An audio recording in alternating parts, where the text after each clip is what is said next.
తండ్రి నీకు స్తోత్రమయ్యా, స్తోత్రమయ్యా, స్తోత్రమయ్యా. పదిదిన స్వామి నీ కృప నుండి దయను నా పట్ల ఉంచుతున్న తండ్రి నీకు స్తోత్రం చెల్లిస్తున్నాను. మహాదేవుడు మహాగరుడు అయ్యా, జీవాధిపతి నీకు స్తోత్రం స్వామి. సంవత్సరం అంతములో మమ్మల్ని అయ్యా వ్యక్తిగతంగా, కుటుంబపరంగా, సంఘపరంగా మమ్మల్ని బతికించినావు. మాకు కాపరిగా, తల్లిగా, తండ్రిగా, పోషకుడిగా ఉన్న స్వామి నీకు స్తోత్రం చెల్లిస్తానయ్యా. కనుపాపులే కాశీ మా నిత్యరక్షణకు కారకుడైన తండ్రి నీకు స్తోత్రం చెల్లిస్తున్నానయ్యా. ఈ అపారమైన ప్రేమతో పదిదినం మమ్మల్ని కలుసుకుంటున్నావు, ఆదరిస్తున్నావు, బలపరుస్తున్నావు, హెచ్చరిస్తున్నావు తండ్రిగా. నీ శాకుల ద్వారా మాట్లాడుతున్న ప్రతి వాక్యం పట్టుకొని నీకు స్తోత్రాలు అయ్యా. నీ ప్రేమకై నీకు స్తోత్రం చెల్లిస్తున్నాను. శాకులను బలపరచండి.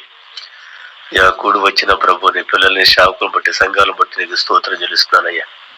మమ్మల్ని అందరూ కూడా మీరు బలపరచండి, సహాయం చేయండి అయ్యా. బుద్ధి జ్ఞానములు సర్వసంపదలు ప్రభు నీ ఎందుకు ప్రభు గొప్పనై ఉన్నాయి.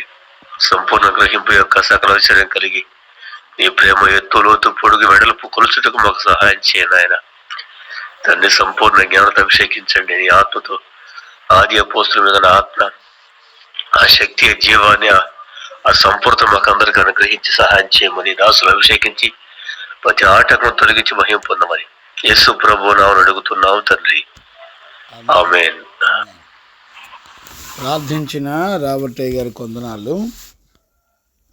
ఈ ఉదయకాలంలో ప్రభు యొక్క కృప మనందరికీ తోడై ఉండి నడిపించునుగాక. ఆమేన్. Praise the lord. మంచిది. ప్రభు తన దయచేత మనలందరినీ నేటి వరకు కాపాడుతూ వచ్చిన యేసయ్య దయా కనికరం కొరకై దేవునికి మహిమ కలుగునుగాక. ఆమేన్. మంచిది. మనం కొలసీ పత్రిక ధ్యానాంశాల్లో ఉన్నాం. కొలసీ పత్రికను మనం ప్రభు ఎదుట మరి అనుదినము పరిశుద్ధాత్ముడు చక్కగా మనందరికీ బోధించి ఆయన దయా కనికరము చేత మరి గత లాస్ట్ సెప్టెంబర్ నెల 14వ తారీఖున ఈ యొక్క కొలసీ పత్రిక ప్రారంభించడం జరిగింది.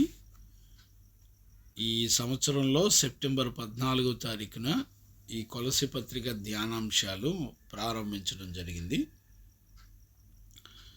ఇంచుమించుగా 4 నెలలు, ఇంచుమించుగా 3 నెలల అంటే 101 రోజు ఈ రోజుతో కలుపుకొని ఇంచుమించుగా దగ్గర 50 గంటలు ఉపదేశాలని ఇంచుమించుగా మనం నేర్చుకుంటూ వచ్చాం. ప్రభు ఇన్ని దినాలు సహాయం చేసి మనందరితో మాట్లాడుకుంటూ వచ్చాడు. ఈ కొలసీ పత్రిక ధ్యానాంశాల వలన కలిగిన మహిమ, ఘనత, ప్రభావాలన్నీ యేసయ్యకే కలుగునుగాక. ఆమేన్. చూడండి నాన్న, మనం కొలసీ పత్రిక 4వ అధ్యాయము మనం ఆల్రెడీ 2వ వచనం నుండి 6వ వచనం వరకు మనం ఆల్రెడీ నేర్చుకుంటూ వచ్చాము. అందులో ప్రాముఖ్యమైనటువంటి విషయాలను మనం నేర్చుకుంటూ వచ్చాము. ఒకటి ప్రాముఖ్యమైనటువంటి విషయాల్లో మనం 2 విషయాలు ప్రాముఖ్యతను మనం నేర్చుకుంటూ వచ్చాం. ఒకటి వ్యక్తిగత ప్రార్థన, రెండోది మన జీవితంలో వ్యక్తిగతంగా దేవుని యొక్క రాజ్య సువార్తను మనం ప్రకటించాలి. ఈ 2 విషయాల గురించి మనం దేవుని యొక్క వాక్యంలో బోధించబడుతూ వచ్చాం గత సెక్షన్లో.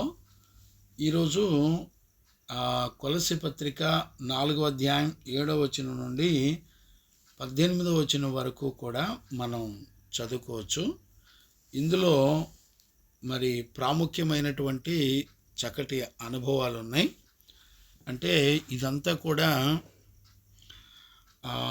దేవుని సంఘం కొరకు, దేవుని కొరకు త్యాగం చేసిన పరిశుద్ధుల యొక్క పరిచర్యలో ఎంతమంది ఉన్నారో, మరి వాళ్ళంతా కూడా ఏ త్యాగాలు చేసి సేవ చేశారో దాని గురించి అపోస్తలుడైన పౌలుతో పాటు మరి చివరి వరకు ఉండి ఆయన తన యాత్రలో ముగింపు వరకు ఉన్నటువంటి మరి సంఘం సంఘం నిమిత్తమై, దేవుని పరిచర్య నిమిత్తమై వాళ్ళ వాళ్ళ ప్రాణాత్మ దేహ శరీరాలను త్యాగం చేసుకున్నటువంటి ఆ పరిచర్యలో ఉన్నటువంటి ఆ టీం మెంబర్స్ అందరితో కూడా పౌలు ముగింపు వచనాలు మాట్లాడుతున్నటువంటి విషయాల్ని మనం ఇక్కడ ఈ 7వ వచనం నుండి 18వ వచనం వరకు మనం చూస్తున్నాం.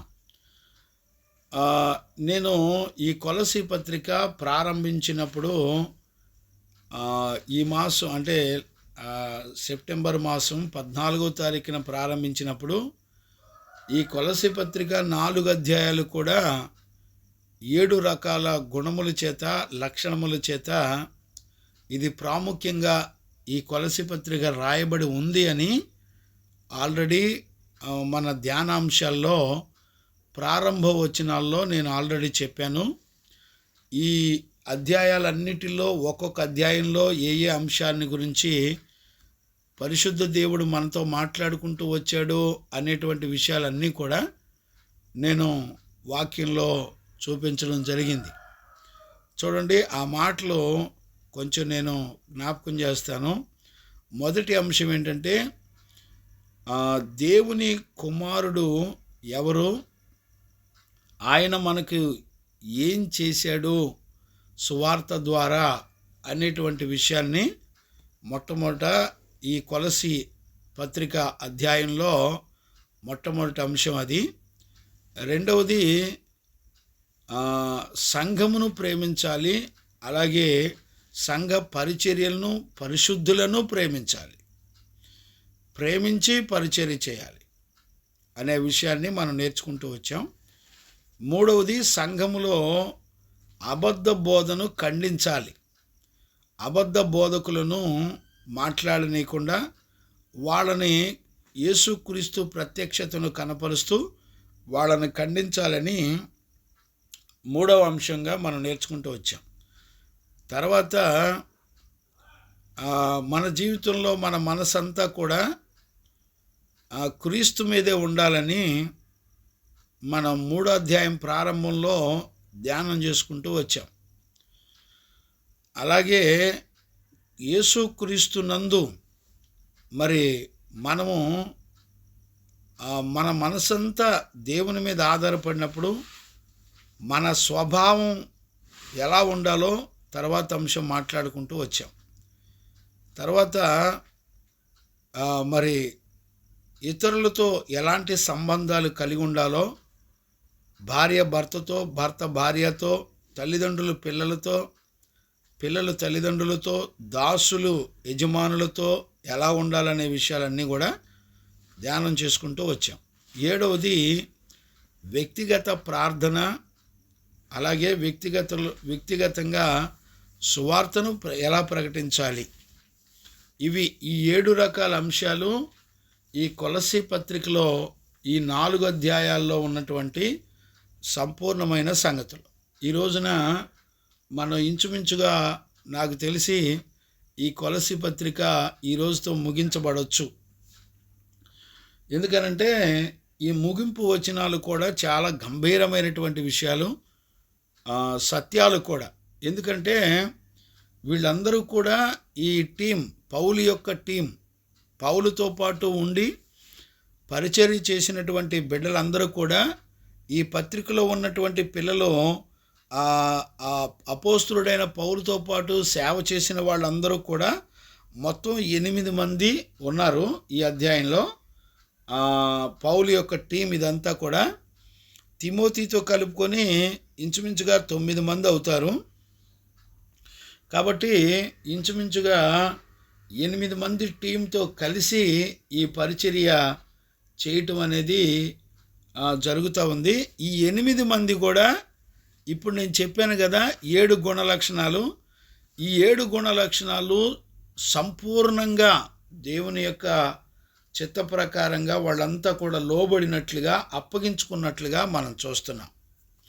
ప్రాముఖ్యమైన అనుభవం ఏంటంటే, దేవుని యొక్క రాజ్యం నిమిత్తం, సంఘం నిమిత్తం వాళ్ళ కుటుంబాలను, తల్లిదండ్రులను, భార్య పిల్లల్ని, వాళ్ళకు కలిగిన సమస్తాన్ని కూడా విడిచిపెట్టి పరిశుద్ధులతో పాటు అపోస్తలుడైన పౌలుతో పాటు వాళ్ళు ప్రయాణాలు చేసి కాళ్ళ నడకలతో నడిచి మరి అపాయాల మధ్యలో, శ్రమల మధ్యలో, అనారోగ్యాల మధ్యలో దేవుని యొక్క సంఘం నిమిత్తం, దేవుని యొక్క రాజ్యంలోకి అనేక ఆత్మలు రక్షించబడి నడిపించబడడం నిమిత్తం ఈ 7 రకాల గుణములు మరి ఈ టీం అంతా కూడా ఈ 8 మంది యొక్క టీం అంతా కూడా ఈ 7 రకాల సంపూర్ణమైన క్రీస్తులో ఉన్నటువంటి గుణములు కలిగి ఉండి నడిపించబడ్డారు. ఈ 7 రకాల గుణాలు అనుసరించి నడుస్తూ ఈ వీళ్ళకు కలిగినవన్నీ కూడా నష్టపరుచుకుంటూ వాళ్ళ ప్రాణాత్మలను దేహాలను ద్వేషించి తన ప్రాణాలను కూడా నష్టపరుచుకొని వెంబడించి పరిచర్య చేసినటువంటి గుంపు ఇదంతా పౌలు యొక్క టీం. సువార్త దండయాత్రలో అపోస్తలుడైన పౌలు ద్వారా ప్రకటించబడిన సువార్తకు అప్పగించుకొని బ్రతికినటువంటి పరిశుద్ధుల గుంపు ఇదంతా కూడా. బిడ్డలారా, ఈ రోజున ఈ శబ్దాన్ని వింటున్న దేవుని ప్రజలారా, ఈ రోజున మన ప్రాంతాల్లో కూడా మిషనరీస్ ఎంతోమంది ఈ ప్రాంతాలకు వచ్చి సువార్త ప్రకటించారు. వాళ్ళందరూ కూడా వాళ్ళ ప్రాణాత్మ దేహ శరీరాలను నష్టపరుచుకున్నారు. వాళ్ళల్లో విద్యావంతులు ఉన్నారు, జ్ఞానవంతులు ఉన్నారు, చదువుకున్న వాళ్ళు ఉన్నారు, వ్యాపారవేత్తలు ఉన్నారు, చాలా గొప్ప గొప్ప వాళ్ళు ఉన్నారు, రకరకాల ప్రజలు ఉన్నారు. వీళ్ళంతా కూడా ఎంతో గొప్ప ధనవంతులు కూడా ఉన్నారు, చదువు రాని విహీనులు కూడా ఉన్నారు.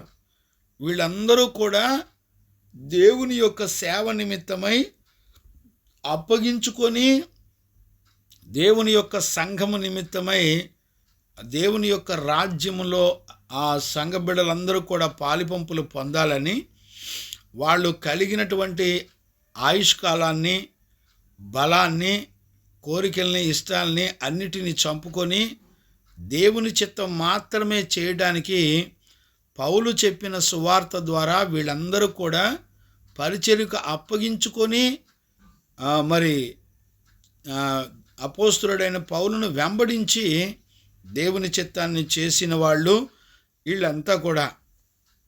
కాబట్టి పౌలు ఈ 8 మంది యొక్క ఒక్కొక్కళ్ళ విషయాల గురించి పౌలు అతి గంభీరమైనటువంటి స్టేట్మెంట్స్ ఇవ్వడాన్ని మనం బైబిల్లో చూడవచ్చు.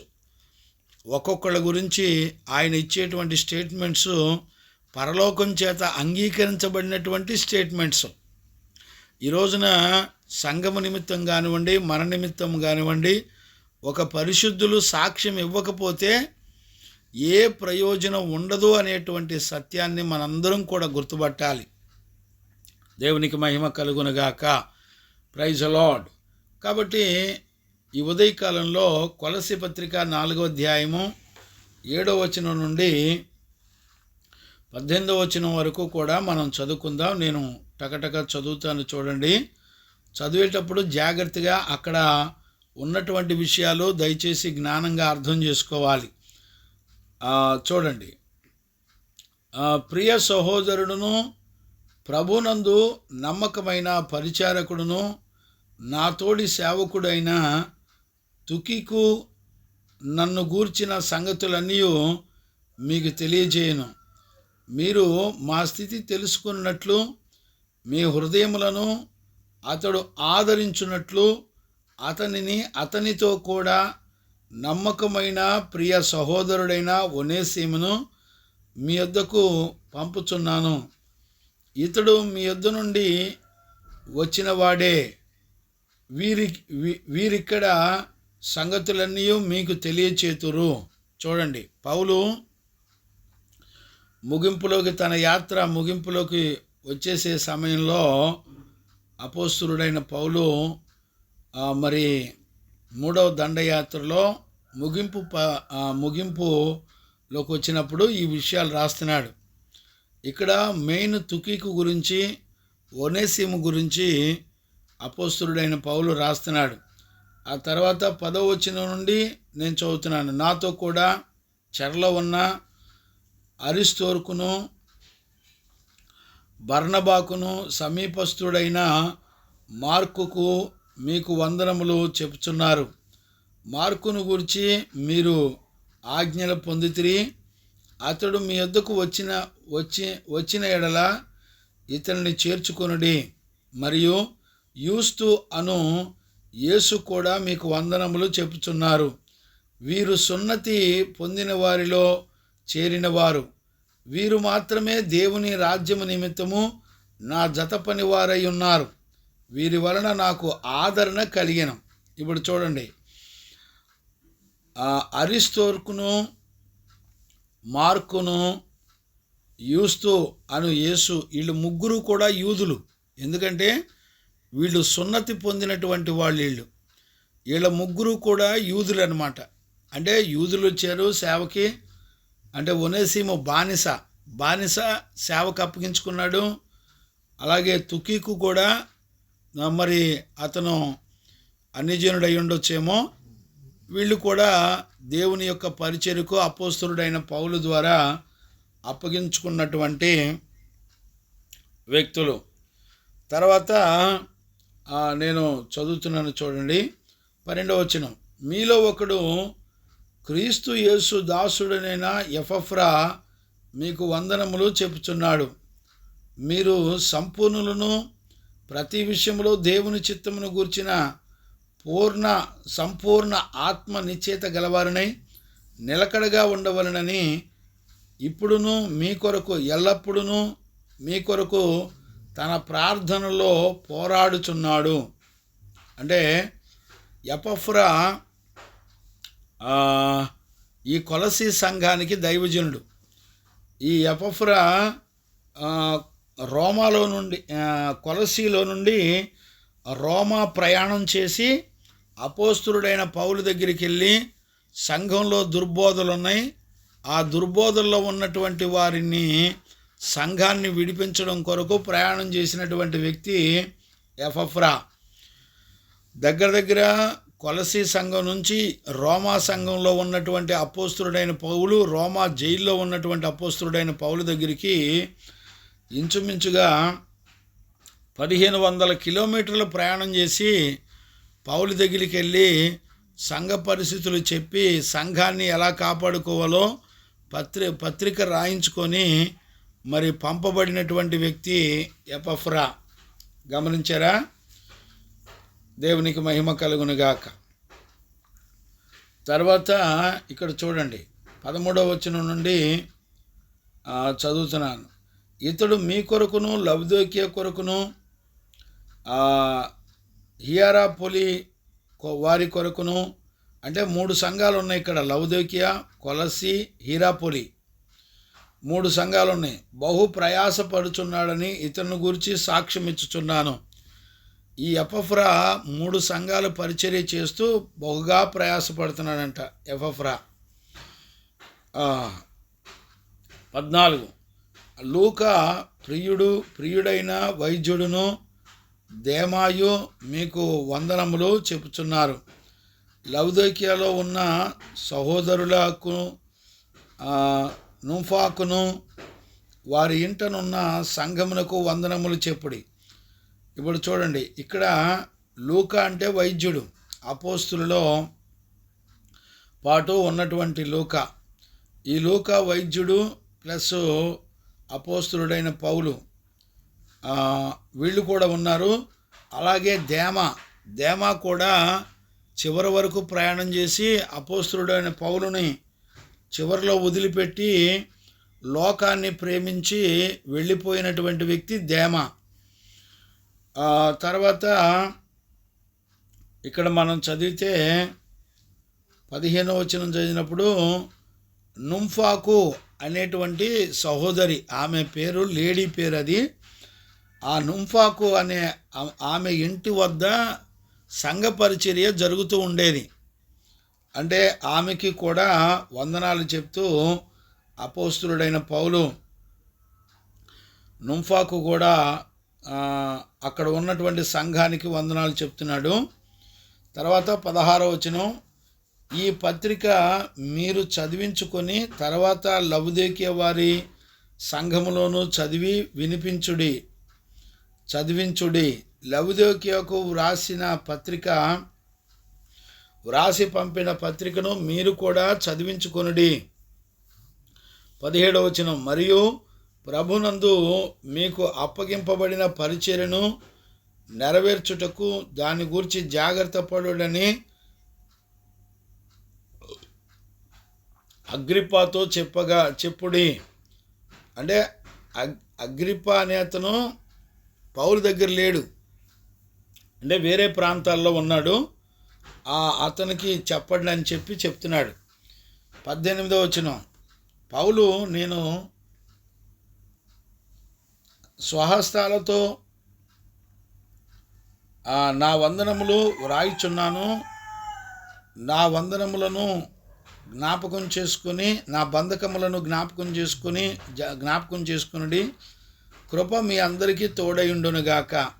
అంటే అప్పటికే అపోస్తలుడైన పౌలు చెరసాల్లో ఉండి రాస్తున్నాడు ఈ పత్రికలు. నేను బంధకంలో ఉండి రాస్తున్నాను, నా స్వహస్తాలతో నన్ను జ్ఞాపకం చేసుకోండి, అంటే మీ అనుదిన ప్రార్థనలో నన్ను జ్ఞాపకం చేసుకోండి. దేవుని కృప మీకు అందరికీ తోడయుండునుగాక అని చెప్పాడు. రైట్, దేవునికి మహిమ కలుగునుగాక. అంటే 7వ వచనం నుండి 18వ వచనం వరకు ఈ టీంలో ఉన్నటువంటి వాళ్ళందరి గురించి అపోస్తలుడైన పౌలు రాయడాన్ని మనం చూస్తున్నాం. గమనించారా? దేవునికి మహిమ కలుగునుగాక. ఈ టీంలో వాళ్ళంతా కూడా తమ ప్రాణాలను ద్వేషించి మరి సంఘాన్ని దేవుని ఎదుట నిలబెట్టడం కొరకు ప్రయాసపడినటువంటి కుటుంబాలు. గమనించారా? వాళ్ళ వ్యక్తిగత కుటుంబాలు, బంధువులు, చుట్టాలు అందరినీ విడిచిపెట్టి పరిశుద్ధులు నేర్పిన సంఘాల కొరకు ప్రాణం కూడా నష్టపరుచుకొని వెంబడించి సేవ చేసినటువంటి పరిశుద్ధుల గుంపు ఈ అపోస్తలుడైన పౌలు యొక్క టీం. గమనించారా? దేవునికి మహిమ కలుగునుగాక. Praise the lord. అందుకనే చూడండి, ఇప్పుడు ఈ కొలస్సీ పత్రికలో మొదటి అధ్యాయంలో మొదటి వచనంలో ఏమని ఉంటుందంటే, కొలస్సీ సంఘములో ఉన్న పరిశుద్ధులకు అనగా క్రీస్తునందు విశ్వాసులైన సహోదరులకు దేవుని చిత్తం వలన క్రీస్తు యేసు అపోస్తలుడైన పౌలును సహోదరుడైన తిమోతియును శుభమని చెప్పి రాయినది. అంటే తిమోతి కూడా ఉన్నాడు. అంటే ఇప్పుడు మొత్తం దగ్గర 9 మంది. అంటే ఈ 9 మందిని టీమును కలిగి ఉండి ఇంకా చాలామంది ఉన్నారులేండి. ఆయన కింద ఉన్న శిష్యులు ఇంకా చాలామంది ఉన్నారు. ఆ లిస్టులన్నీ కూడా ఉన్నాయి. కాకపోతే పౌలు ఈ పత్రిక ముగింపులో మాత్రం ఆయనకి దగ్గరగా ఉన్నటువంటి ఈ టీం అందరి పేర్లను జ్ఞాపకం చేసుకొని వాళ్ళందరినీ కూడా ప్రభు కృపకు అప్పగించాడు పౌలు. వీళ్ళంతా ఒక టీం అన్నమాట. ఈ టీం వరకే ఇక్కడ రాయబడ్డాయి. కాబట్టి తిమోతి కూడా ఉన్నాడు అనేటువంటి సంగతి మనకు అర్థమవుతుంది. దేవునికి మహిమ కలుగునుగాక. Praise the lord. ఇప్పుడు మనం గమనించవలసినటువంటి విషయం ఏంటంటే, అపోస్తలుడైన పౌలు ఇక్కడ 8 మంది 9 మంది గురించి పౌలు వాళ్ళ గురించి ఏమేం మాటలు మాట్లాడుతున్నాడు అనేటువంటిది చాలా ప్రాముఖ్యమైనటువంటి విషయం. ఇప్పుడు ఒక పౌలు పరిశుద్ధుడు, ప్రతిష్ఠితుడు తనతోటి సేవకులు, దైవజనులను గురించి ఎలాంటి సాక్ష్యాన్ని ఇస్తున్నాడు అనేది ఇక్కడ ప్రాముఖ్యం. అంటే భూమండలం మీద సేవకులకైనా సంఘ విశ్వాసులకైనా ఒక నీతిమంతుడు అయినటువంటి దైవజనులు, దేవుని చేత ప్రతిష్ఠించబడిన దైవజనులు ఖచ్చితంగా మన కొరకు సాక్ష్యం చెప్పాలి.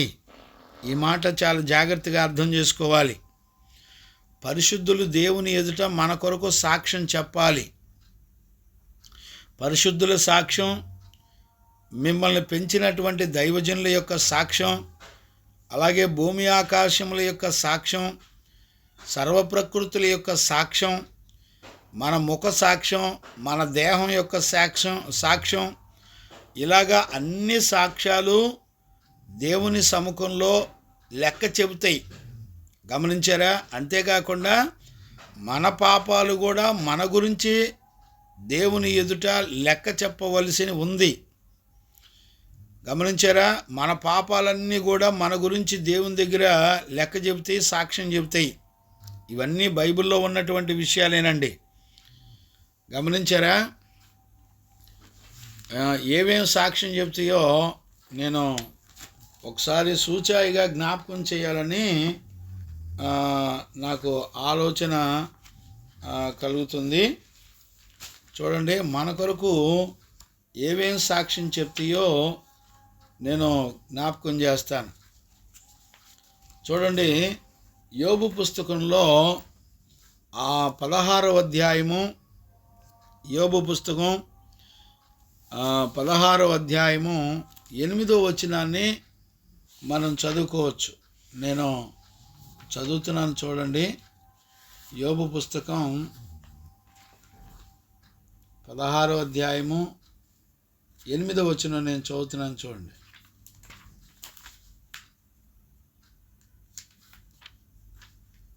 పదహారు 8.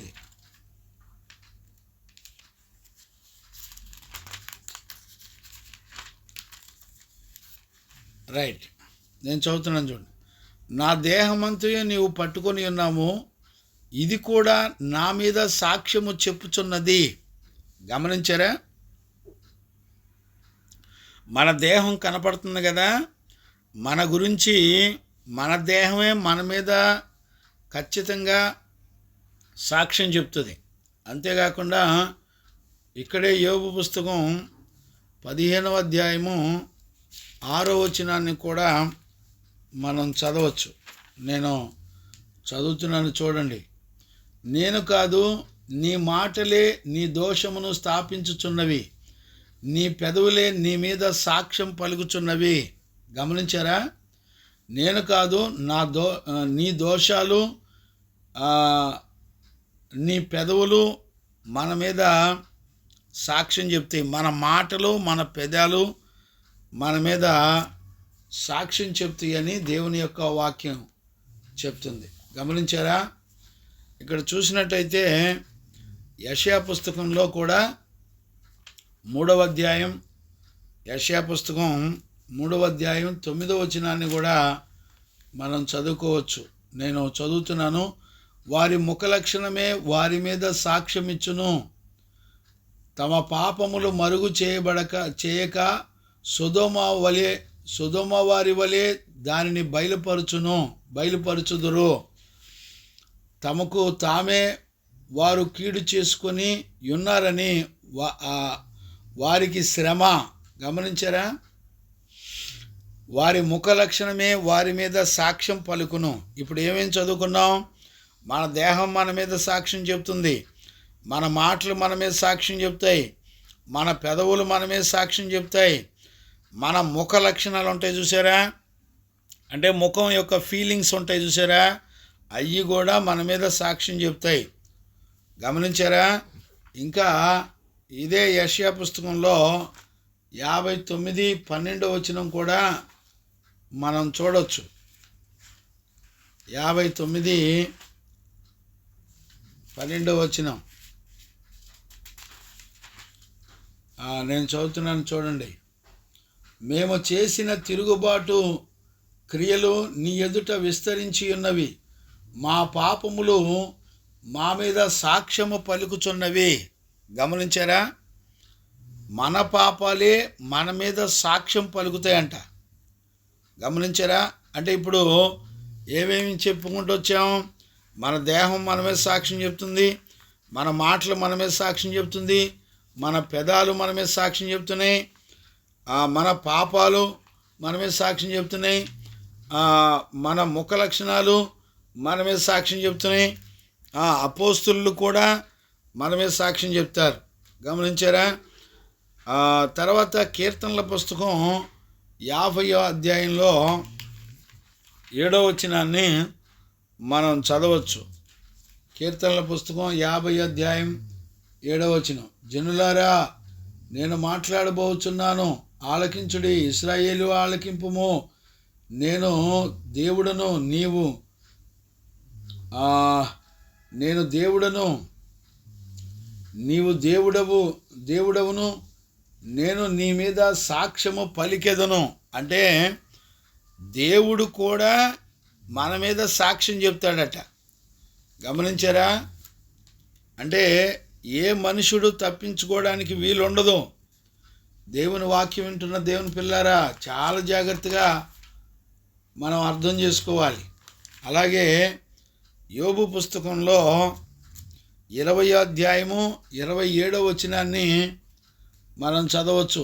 ఆకాశము వారి దోషమును బయలుపరచును, భూమి వారి మీదకి లేచును.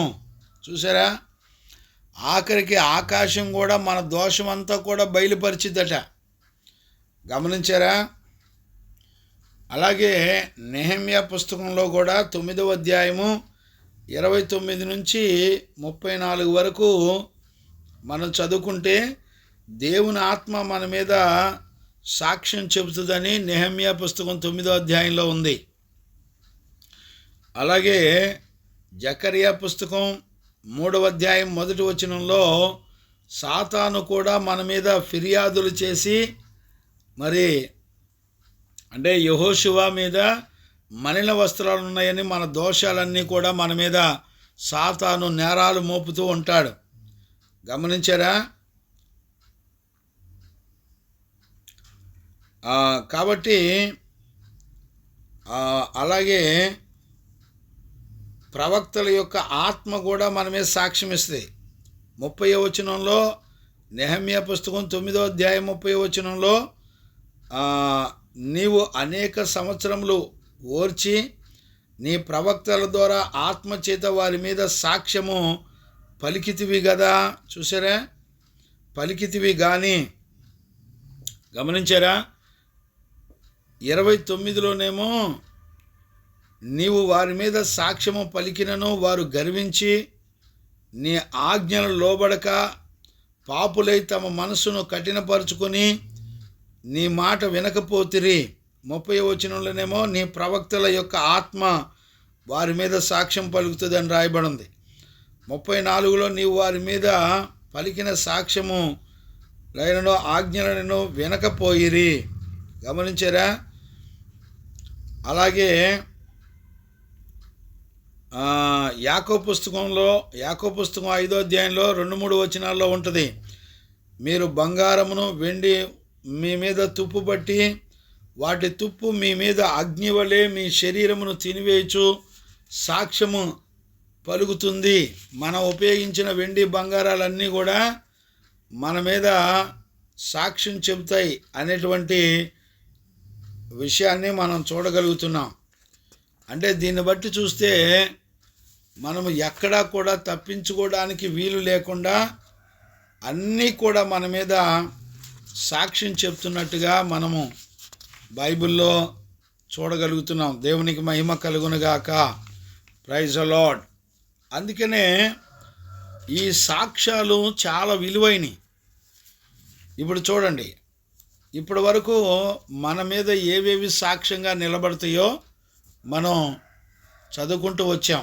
ఒకటి, మన దేహం మన మీద సాక్ష్యం చెప్తుంది, మన నోటి మాటలు మన మీద సాక్ష్యం చెప్తుంది, మన ముఖ లక్షణాలు మన మీద సాక్ష్యం చెప్తాయి, మన పెదవులు మన మీద సాక్ష్యం చెప్తాయి, మన పాపాలు మన మీద సాక్ష్యం చెప్తాయి, దేవుడు మన మీద సాక్ష్యం చెప్తాడు, ఆకాశం మన మీద సాక్ష్యం చెప్తుంది, దేవుని ఆత్మ మన మీద సాక్ష్యం చెప్తుంది. గమనించారండి? ప్రవక్తలు మన మీద సాక్ష్యం చెప్తారు, అపోస్తులు మన మీద సాక్ష్యం చెప్తారు.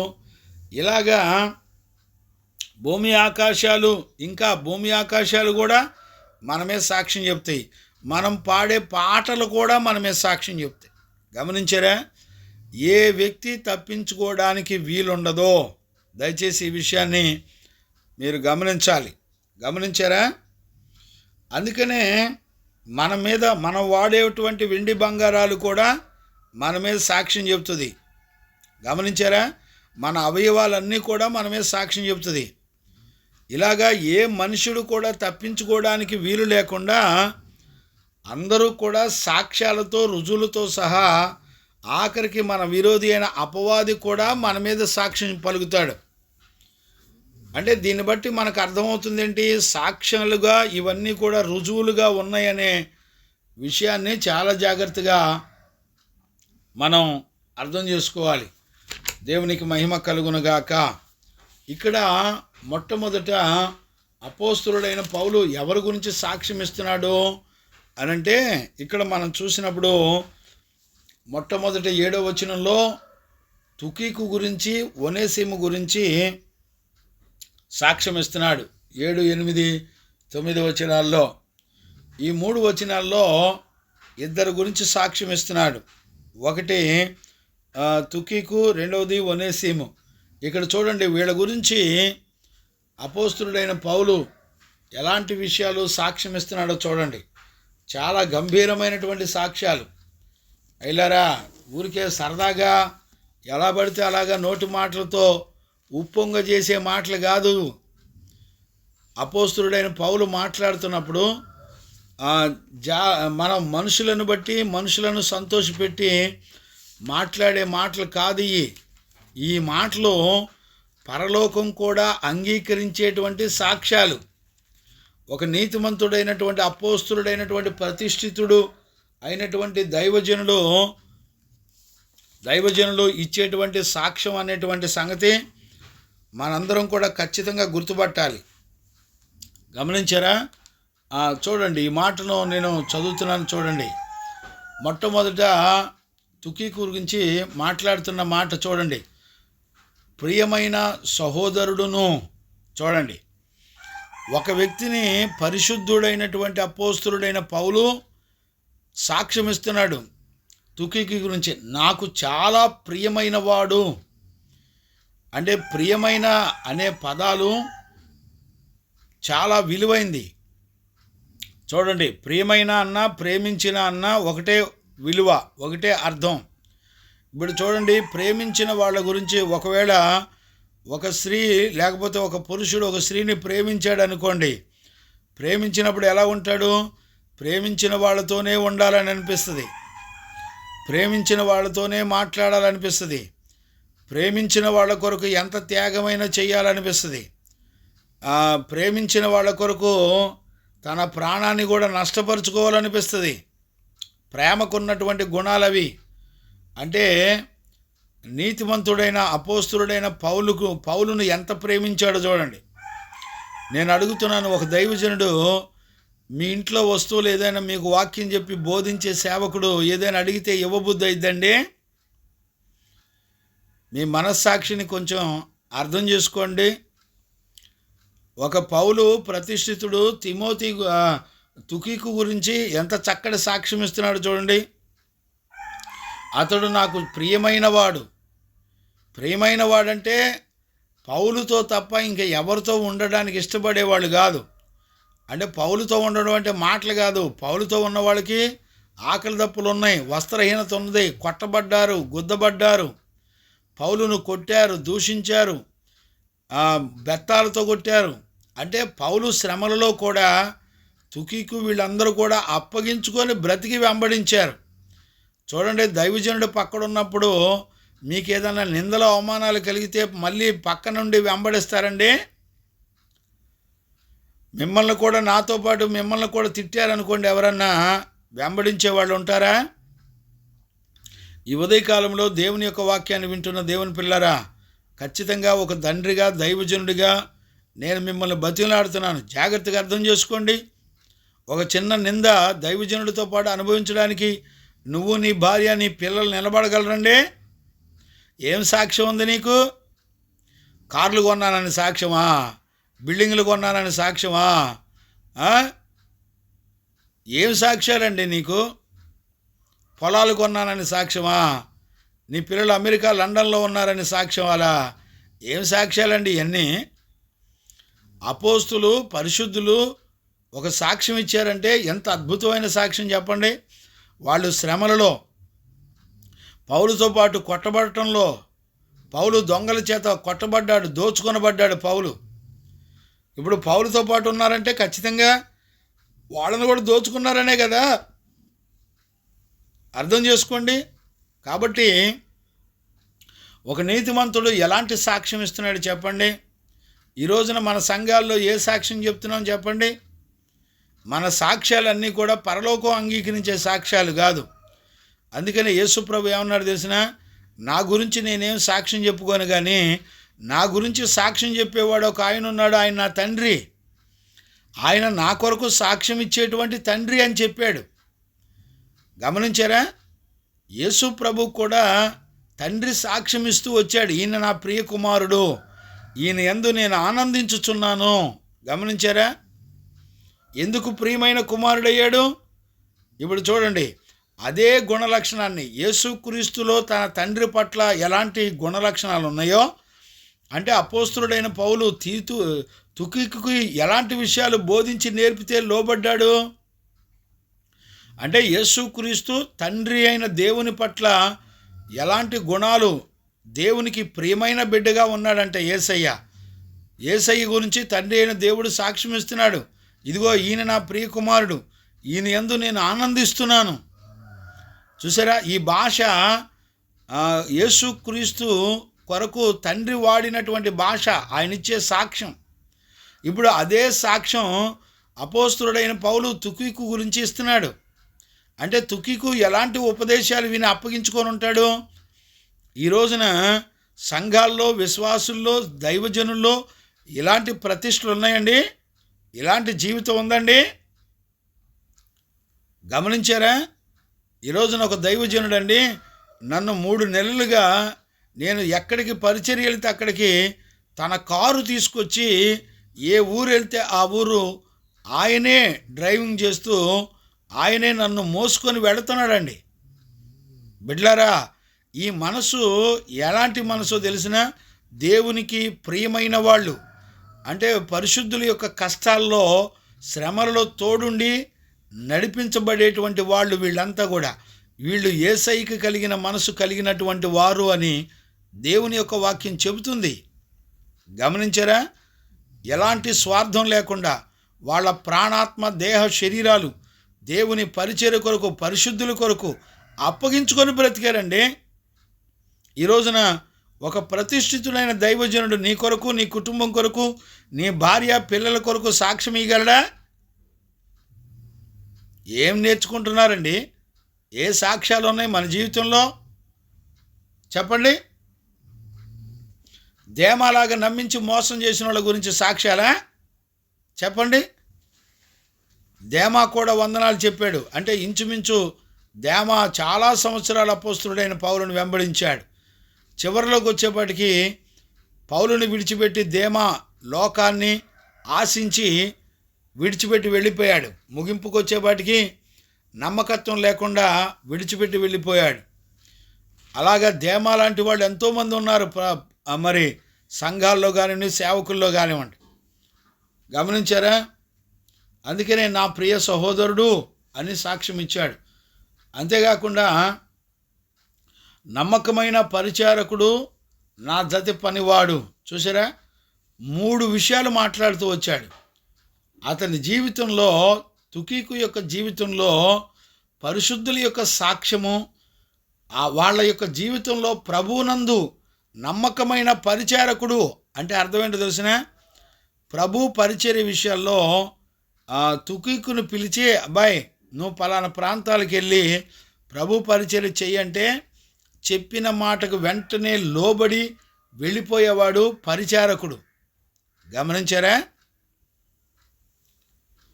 ఏమోనండి, అసలు ఇలాంటి సాక్ష్యాలు ఈ రోజున దైవజనులుగా మేము మీ గురించి చెప్పగలుగుతామా? ఒక దైవజనుడిగా నేను మీ గురించి సాక్ష్యం అలా చెప్పగలుగుతానండి? పౌలు ఇచ్చిన సాక్ష్యం ఇవ్వగలుగుతానా?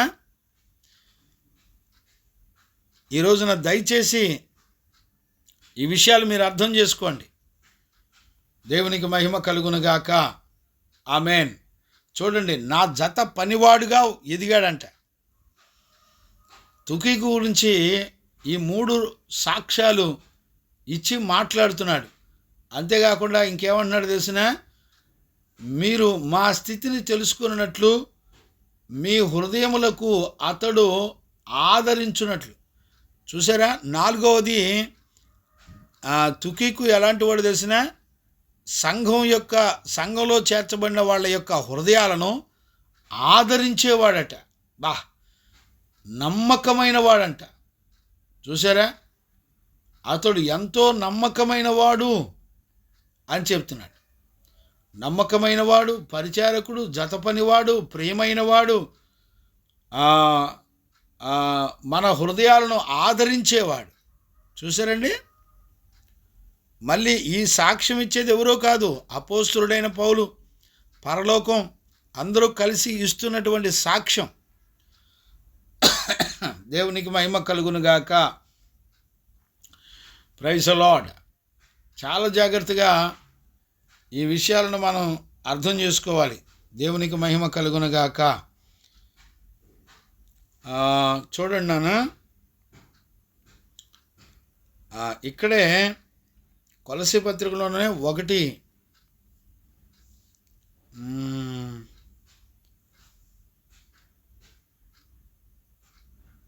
సరే అవసరం లేదులేండి, ఇంకా చాలా ఉన్నాయి. అంటే తుకి గురించి అపోస్తుల కార్యాలు 20వ అధ్యాయం 4వ వచనం, తీతు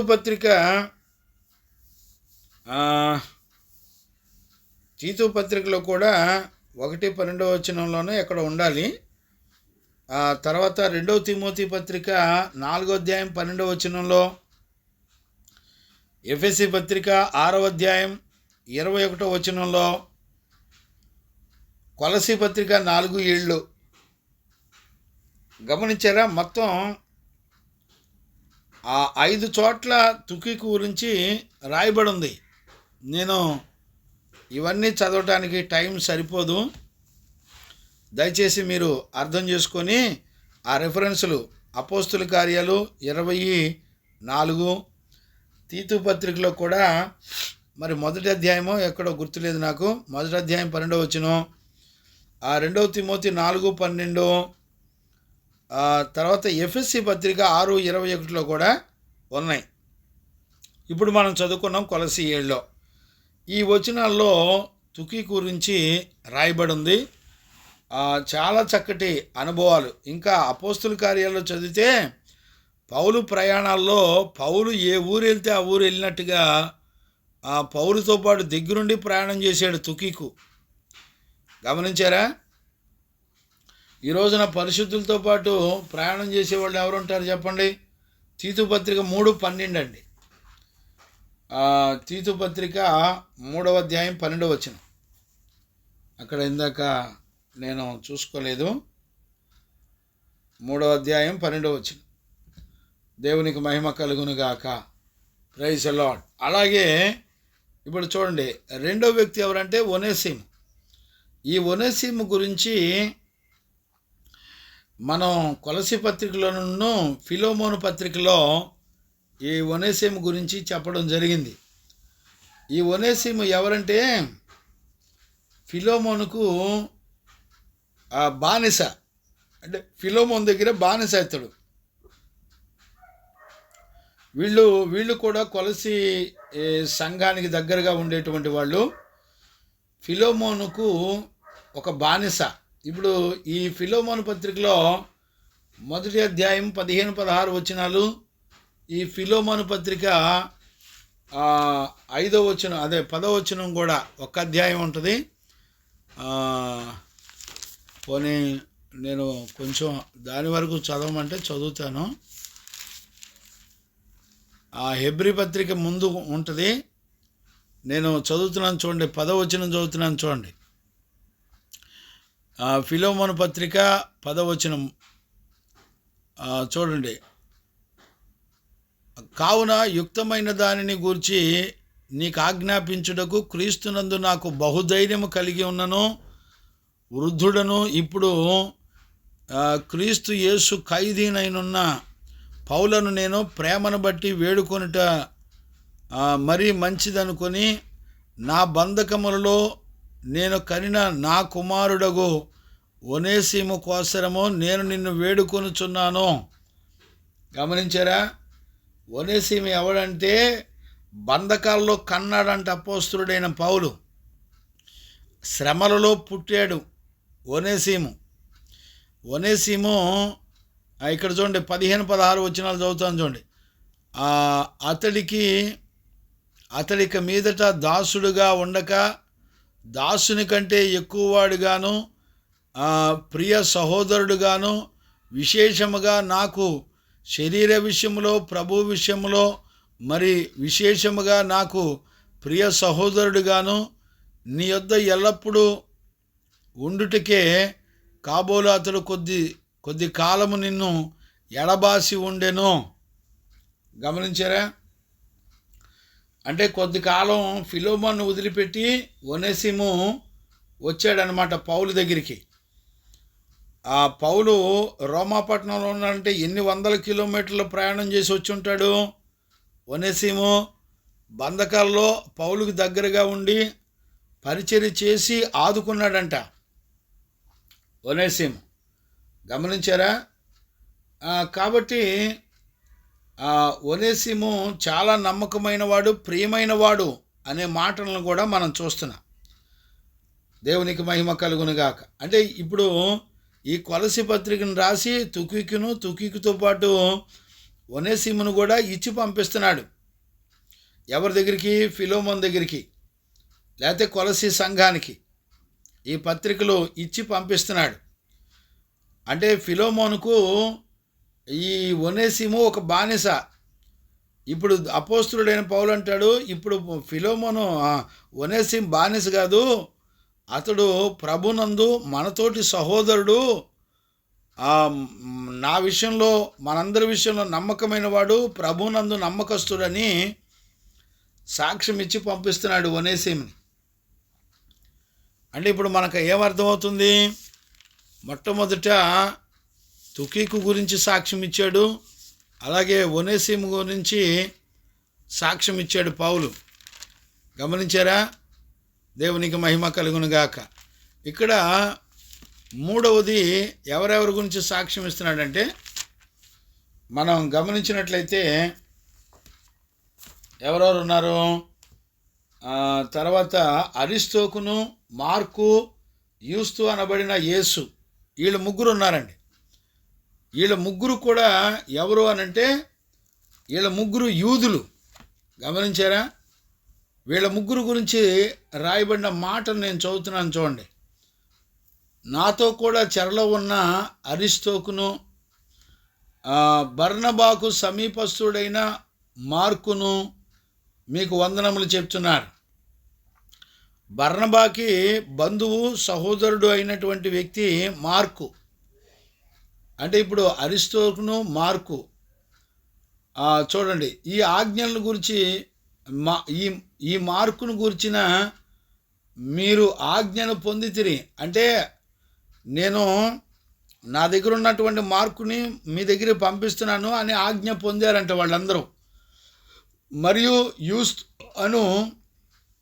యేసు కూడా మీకు వందనములు చెప్తున్నారు. వీరు సున్నతి పొందిన వారిలో చేరినవారు, వీరు మాత్రమే దేవుని రాజ్యము నిమిత్తం నా జత పని వారై ఉన్నారు. చూసారా? వీళ్ళ ముగ్గురు గురించి సాక్ష్యం ఏం చెప్తున్నాడు అపోస్తలుడైన పౌలు? దేవుని రాజ్యము నిమిత్తమై నా జత పనివారు వీళ్ళు. అంటే దేవుని రాజ్యం విస్తరించడం కొరకు వీళ్ళ ముగ్గురు కూడా యూదులుగా ఉండి యేసుక్రీస్తును సొంత రక్షకునిగా అంగీకరించి వాళ్ళకు కలిగిన బంధువులు, రక్త సంబంధుల్ని, చుట్టాలని, వాళ్ళ సొంత గ్రామాలని విడిచిపెట్టి అపోస్తలుడైన పౌలును వెంబడించారు అనేటువంటి విషయాన్ని మనందరం కూడా చూస్తున్నాం. దేవునికి మహిమ కలుగునుగాక. అంటే ఇప్పుడు ఎంతమందిని గురించి చెప్పుకున్నాం? ఒకటి తుకికు గురించి, ఒనేసిము గురించి, అరిస్తోరకు 3, 4 మార్కు, 5 యూస్తు. అంటే మొత్తం 5 గురించి చెప్పుకున్నాం. ఇప్పుడు 6వది ఎపఫ్రా గురించి. ఇక్కడ అరిస్తోకు గురించి కూడా కొన్ని రిఫరెన్స్లు ఉన్నాయంటే, మన అపోస్తుల కార్యాల్లో ఉన్నాయి. అపోస్తుల కార్యాలు మరి 19వ అధ్యాయం 29వ వచనం, అపోస్తుల కార్యాలు 27వ అధ్యాయము 2వ వచనం మనం చదువుకుంటే, అరిస్తోరుకు అతడు అపోస్తులుడైన పౌలుని ఎలా వెంబడించి మరి దేవుని కొరకు, దేవుని రాజ్యం కొరకు ఎలా బ్రతికాడో రాయబడి ఉంది. గమనించారా? తర్వాత మార్కు, అంటే జాన్ మార్కు గురించి కూడా మనం అపోస్తుల కార్యాలు 15వ అధ్యాయం 37 నుంచి 39 వరకు ఉంటుంది. మార్కు కాదండి, జాన్ మార్కు. 37 అపోస్తుల కార్యాలు 15వ అధ్యాయం 37 నుంచి 39 వరకు ఉంటుంది. తర్వాత మొదటి పేతురు పత్రిక 5వ అధ్యాయం 13వ వచనం వరకు, 13వ వచనంలో కూడా రాయబడి ఉంటుంది. అంతేకాకుండా 2వ తిమోతి పుస్తకం 4వ అధ్యాయం 11 నుంచి 13 వరకు కూడా రాయబడి ఉంటాయి. ఇవన్నీ నేను టైం లేక చదవట్లేదండి, ఇవన్నీ మీరు చూసుకోండి.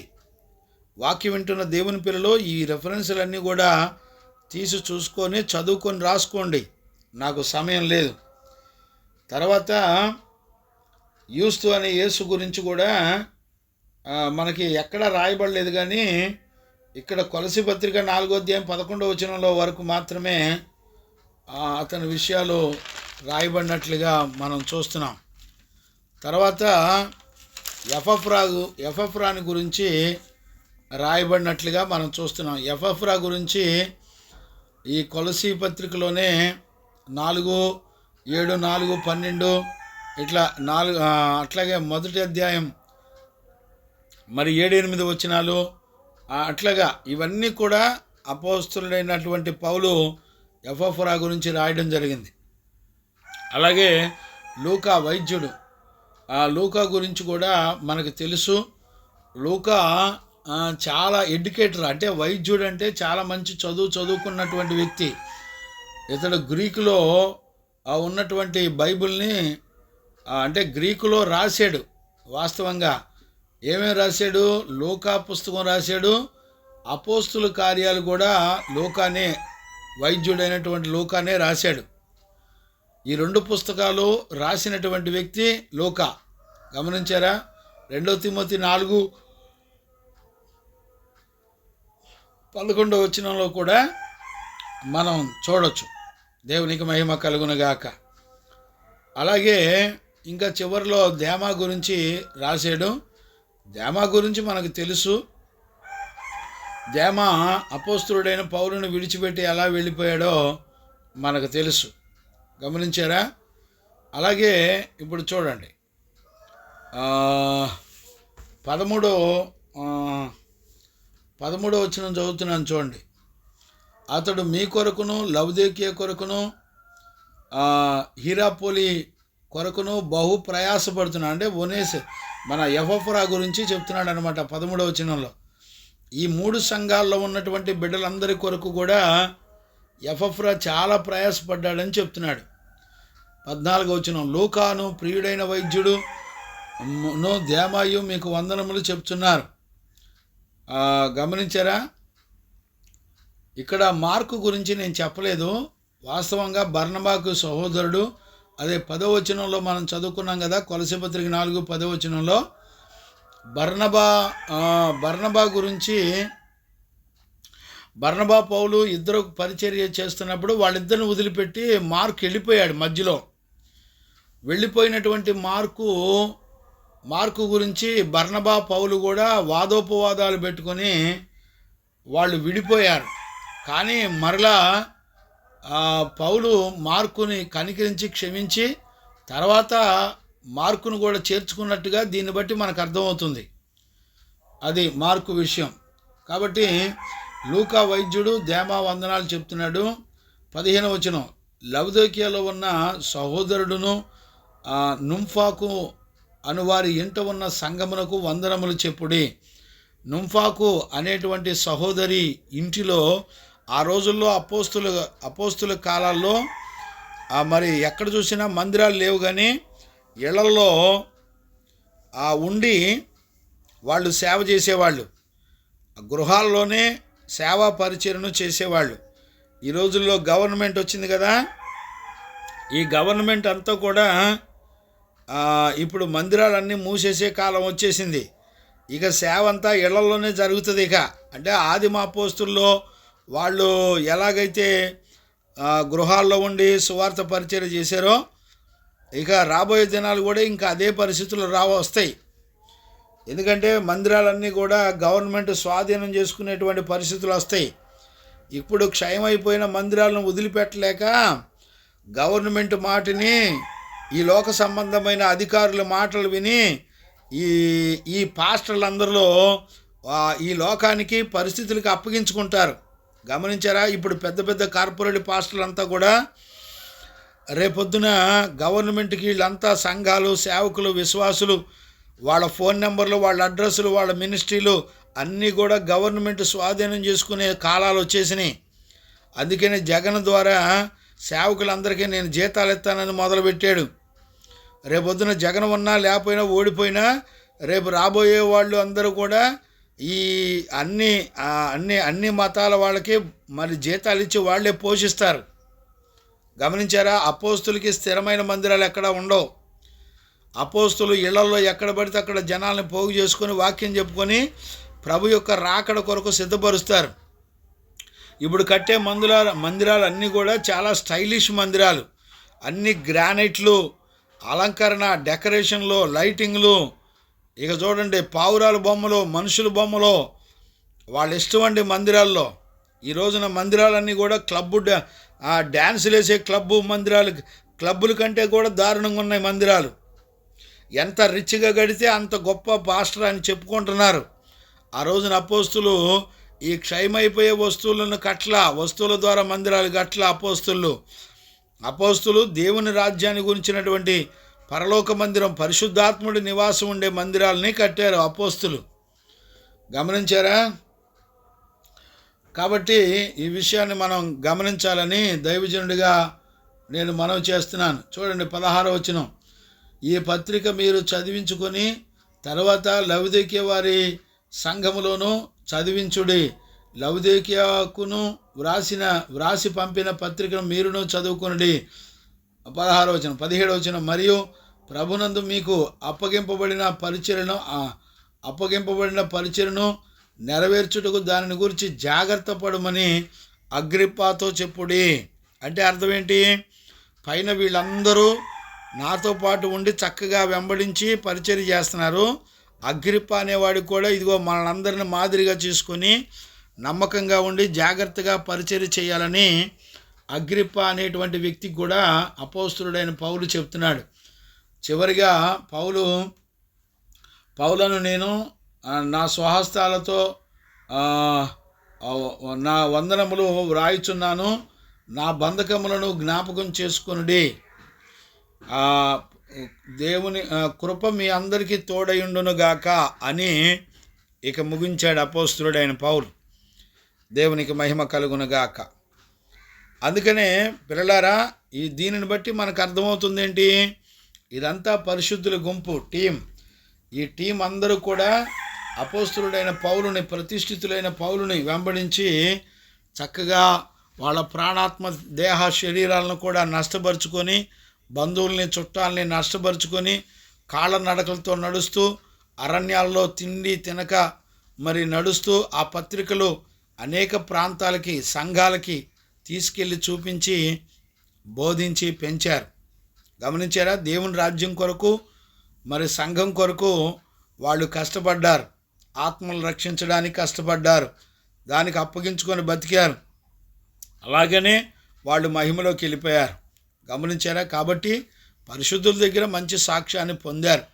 ఈ ఉదయకాలంలో మరి వాక్యం వింటున్న దేవుని పిల్లలు, సెప్టెంబర్ 14వ తారీఖున ఈ కొలసి పత్రిక ప్రారంభించాను. ఆ రోజు నుంచి ఇంచుమించుగా 50 గంటలు మరి ఉపదేశం, 4 అధ్యాయం 18వ వచనం వరకు కూడా దేవుడు నమ్మకంగా చెప్పి ముగించడానికి కృప చూపుతూ వచ్చాడు.